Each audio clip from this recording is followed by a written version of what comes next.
try and get in contact with Stasio. I'll send Stasio your way after the broadcast is done, but we do have this last best of 3 to get through, and I gotta tough it out. Hour 14 coming on right now. Spawning on the bottom left side of Ruins of Saras, we have the purple Protoss.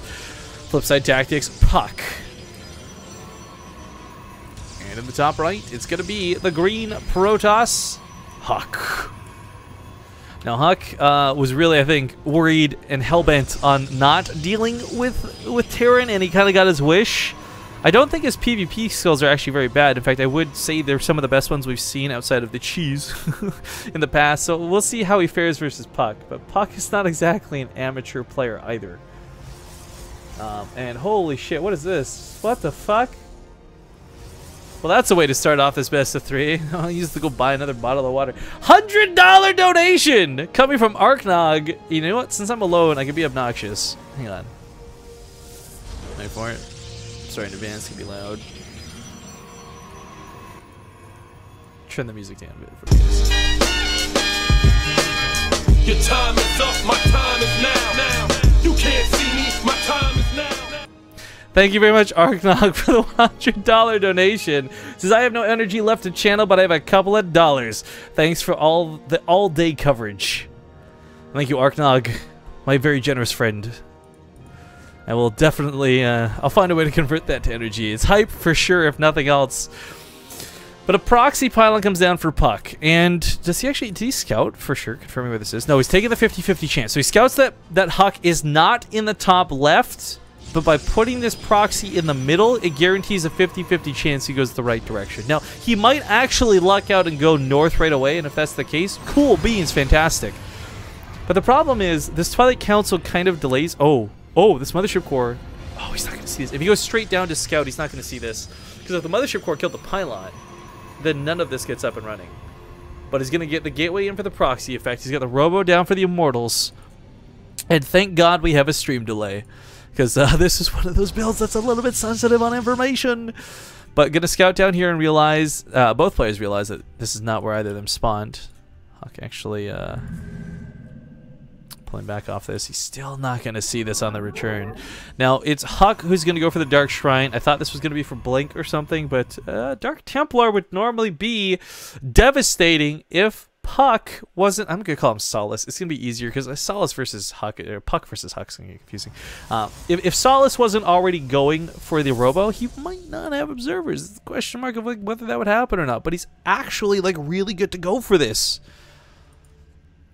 Now I can't say this is like a guarantee auto win for Solace here, but HuK is setting up proxies on opposite side of the map, mirrored to him.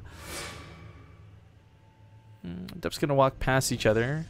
Solace will get his in first. Again, I know Solace is puCK, guys. It's just puCK and HuK are gonna. I'm gonna mess it up already, even without it. And last scene, me is stumbling over my words as I drastically cling to life in the tournament. Again, one of these players will qualify through, and that's the importance of this best of 3. But back at home, there is no defense. Even though there's an observer potentially coming out, it'll take a long time to travel back home. I imagine it's probably gonna be a warp prism that follows this up as well. We got a $5.01 donation coming in the way from the Rabbit22. Says, good luck and drink more water. I wish I could, man. Maybe if we get an ad break between the games, I'll go grab some more water. But Warp Prism is coming up next. DTs are warped in, and I guess it is a full wall off, so he'll have time. And if he sees this coming, he can certainly build a little bit more. But there's just no way he's not going to get anything across the map in time. Meanwhile, the observer could still be built. That's what's really important here. You can elevator units to the top. You can get an observer out. Defensive DTs won't shut this down. But gonna walk in here and realize, oh, that's a wall off. Gonna feel those swipes on the pylon. I don't know if they could actually build anything fast enough to defend this. There's no forge. There's no cannon. I think he's just kind of wrestling with the fact that he's got to go all in across the map. So he's just gonna mine as much money as he can to get as much units across the field as possible. The observer is on the way. But getting right to that mineral line and getting down to business to defeat the Huns. Going to depower this pylon. Major depower. If he had been able to deny Blink, that would have been massive. But, oh, that force field block on the ramp guarantees a lot of probe kills. He knows, and I think he's kind of come to terms with the fact that he's going to lose a lot himself at home. He could pull these across the map, and it might be a little more effective. HuK also cancels the Immortal, kind of realizing it would have just been free money. Gives that away and gets with a cancel. Oh. misses that force field. With a cancel, gets a little bit more cash to work with. Now, Dark Templar is going to get it here on top of the Adepts. You can pick up the Warp Prism if he gets really scared. The Observer is in play, though, and takes out that DT. Moving towards the natural base, more pylons coming down. There's going to be Photon Overcharges to deal with here.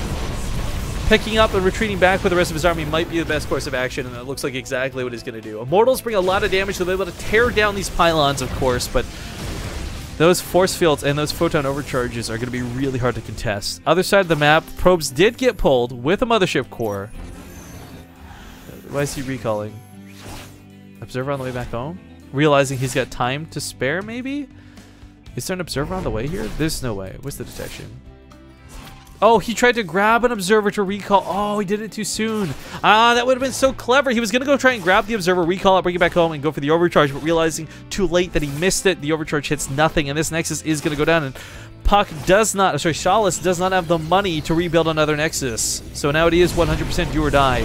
Now the Immortals can take the hits, their barrier is going to get triggered, and these pylons shouldn't do too much to them. The Adepts being sacrificed on the front line. The pickup on the Sentry was a little bit clutch, but loses another one on the side.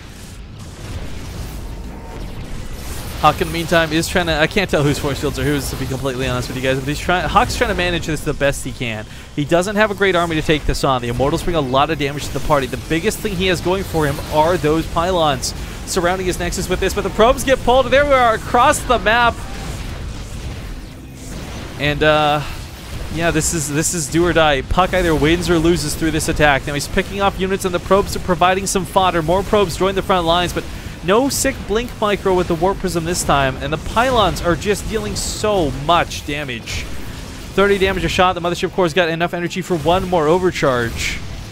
Neither player has a lot to work with here, but puCK is in the better position technically, what with the way the Immortals and the Adepts complement each other. But there's that last overcharge. Going to try and focus down that pylon quickly as possible. Force field goes down, but not going to affect us too much. The Immortals are tearing through these Stalkers, but I think if a probe pull comes from HuK, he's going to wrap around, kill the last two Immortals. Stalkers are going to handle the job. GG gets called, and HuK will take map number 1. And I immediately feel like collapsing after that game.